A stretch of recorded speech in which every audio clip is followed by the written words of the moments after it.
everyone. Welcome to the Ashley Barlow Company podcast. I'm Ashley Barlow, your host. If you are a parent, a teacher, or someone who works at a school, or you're a community member, a volunteer, or a staff member at an organization that supports people with special education plans, a coach, a tutor, or even a grandparent, you're in the right place. Sit back with an ice cold glass of lemonade, put on your walking shoes and grab some headphones, roll down the windows and cruise. Ready, set, go. Educate, advocate, collaborate. Welcome back to another episode of Special Education Advocacy with Ashley Barlow. I'm Ashley Barlow, and I'm so happy you're here. You know our brand here, friends, is Perfectly Imperfect? Well, we're back to summertime Perfectly Imperfect, which is less perfect, far more imperfect than even normal imperfection here at Ashley Barlow Company. So I wish you could see this setup. You are propped up. I just feel like I need to tell you exactly how imperfect we are around here. I have to do a Cologuard because I turned 45 and my doctor said, you don't need a colonoscopy. You can do that thing where you mail it. Don't worry, it's clean. It's fresh in the mail from Cologuard to me. So I have Cologuard, but that wasn't quite tall enough. So then I have a little notebook with all of the fuzz falling off of it. Like these guys, those little frilly things falling off of it. And then you're propped up not even on an iPad. You're propped up on the microphone that I use for my computer. And then I have all of my tutoring stuff everywhere because I don't have a separate tutoring area yet. So there's just assessments everywhere and highlighters and red and green crayons and my blending board. And then there's also legal work. I've got a graveyard of 3 cups over here. It is just a disaster. You also might notice that the audio is less than perfect. Well, that's because my AirPods haven't been charged. And today I am recording this on June 5th. It is the first day that Jack has a summer babysitter.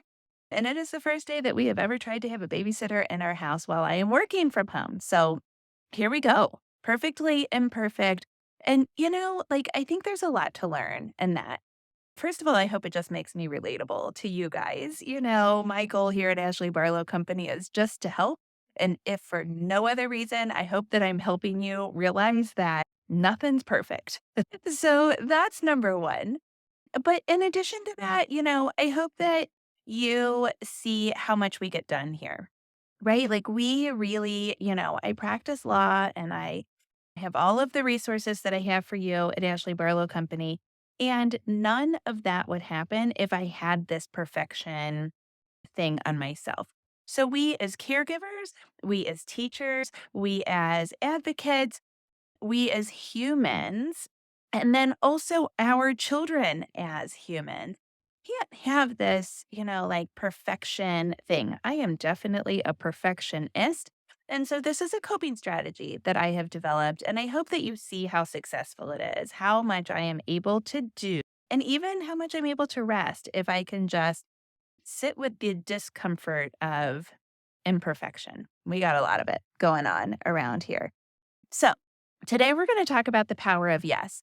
My goal this summer is that when I am recording things just for you, that with just me, everything's just for you, but just for you with just me without a guest is what I mean, is that I make them pretty small and short so that you can be pretty efficient in your listening. I know summertime's a little bit busy and we let the data drive the instruction around here. And so certainly my listenership is a little bit low in the summer.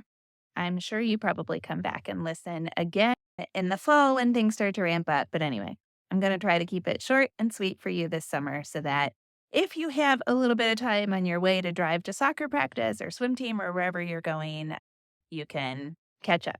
So without further ado, today we're going to talk about the power of yes.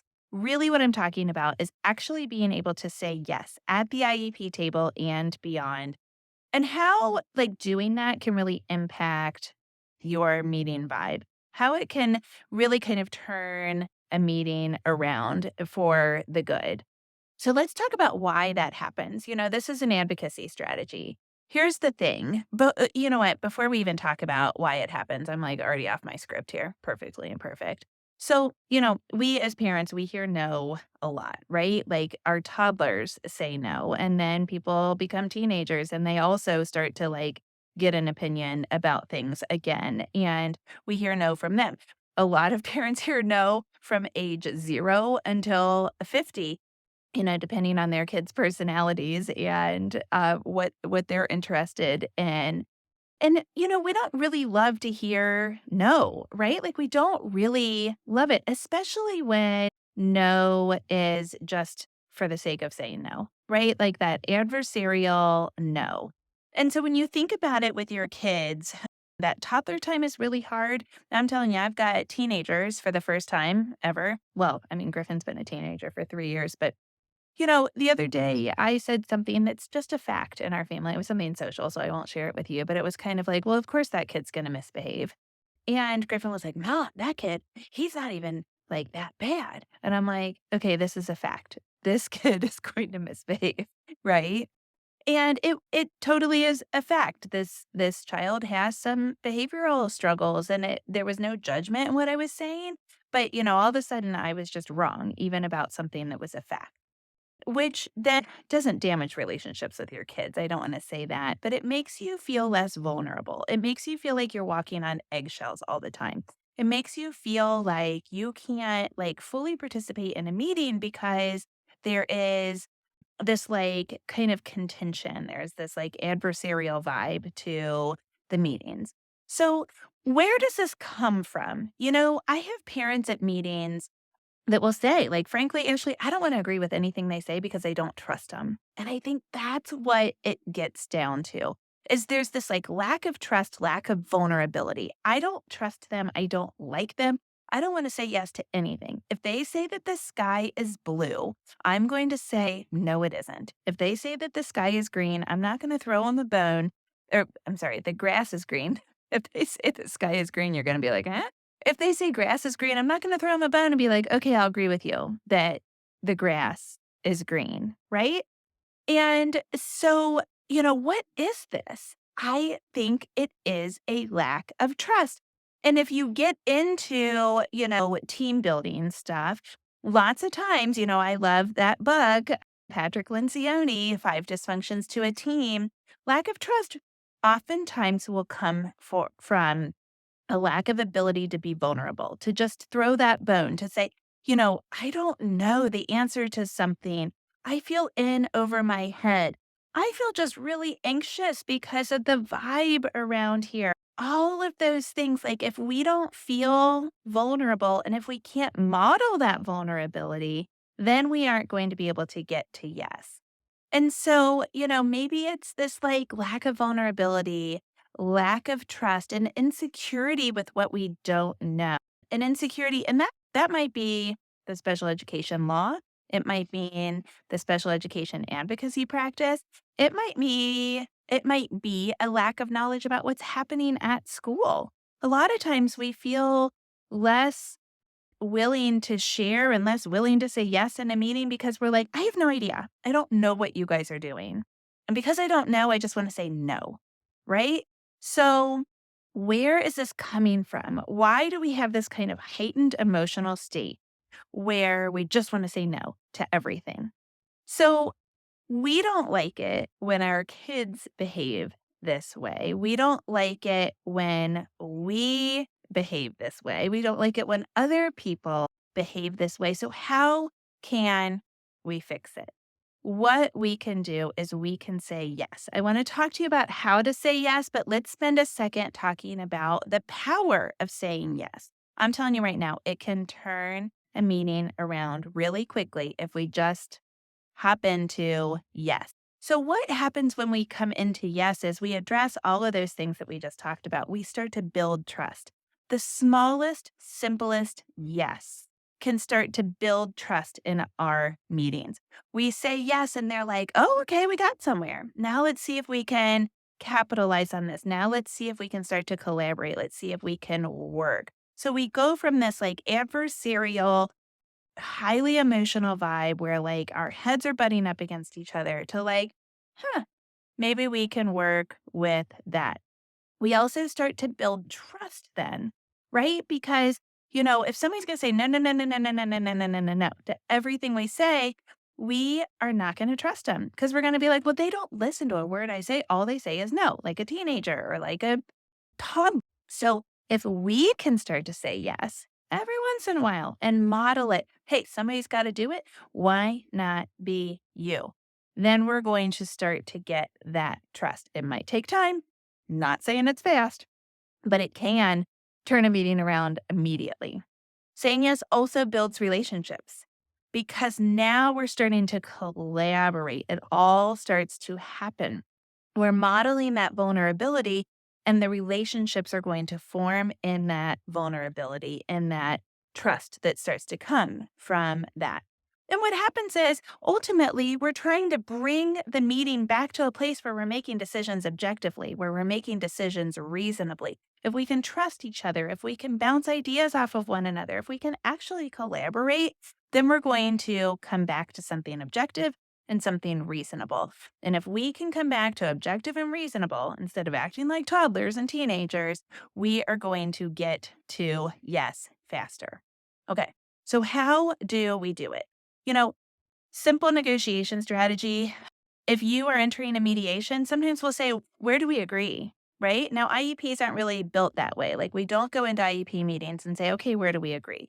Sometimes they want to read to you, but at the very least, we usually start talking about present levels. So we talk about data, we talk about evaluation results, we talk about where the student is.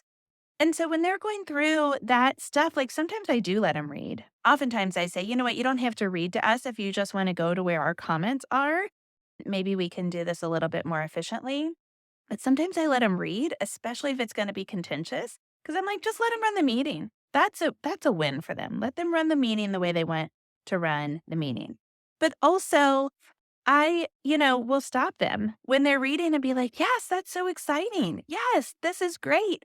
Compliment them. Compliment them where you can compliment them. Man, I got to tell you, nobody else has ever tried that strategy, that behavior strategy. And wow, what success. Or, you know what? I just want to stop and say, you guys really understand him. You really seem to know him. And that is so exciting. Make jokes, like that sounds like my kid. Even if it's something that might sound negative, make jokes. That way, when you come back and you've got something that you want to push on, or something where you want to ask a question, you've got this relationship built. So say yes, agree in ways other than just saying yes, and just kind of be like, yeah, this is cool. We agree. The idea here is to find places where you can agree and be deliberate about it. Like actually think, I'm going to try to be in agreement on a lot of these things. Half the time, there's stuff that they really care about that you couldn't care less about. If you deliberately agree, they think they've got some victory and you don't care. So it's fine. But if that doesn't happen, then here's what you can do in order to deliberately agree with things. Give them small victories. Give them a couple of wins that you actually do care about. This is teamwork. There's plenty of time. And if there isn't time, then don't do it, right? But, let's say you got a second grader and you've got a list of 13 things that you want. Well, prioritize those. There's going to be a couple of those, maybe even a few that you don't agree on. But if you can get some low-hanging fruit, some things that don't matter as much for you, and you can say to the district, you know what, I'm willing to try that. I'm willing to try that, and you can even put conditions on it. I'm willing to try that, but could we meet again in next quarter to look to see how this is going? Or I'm willing to try that, but we're going to do this outside of school, and then can we talk about how it goes? Or, you know what, that works, but I don't want for you to think that works when we get down to educational placement or service minutes, or I'm not going to budge on Orton Gillingham in a second. Like, I don't want everybody to think that everything's going to be sunshine and roses throughout this entire meeting, but I'm willing to agree that, I don't know, whatever it is, whatever's happening earlier on in the meeting. So make a list of your wants, of your goals for the meeting, of your desires. Prioritize those and give the other side, whether it's the school team or it's the advocate or it's the speech therapist, whoever it is, give them little wins that matter less. This can make a humongous difference in your advocacy. I promise, I promise, I promise. So that is the power of yes, short and simple, totally imperfect. I hope it helps you. I will see you next week at the same time, same place. Maybe we'll have our act together a little bit better. I doubt it, but maybe. A girl can dream.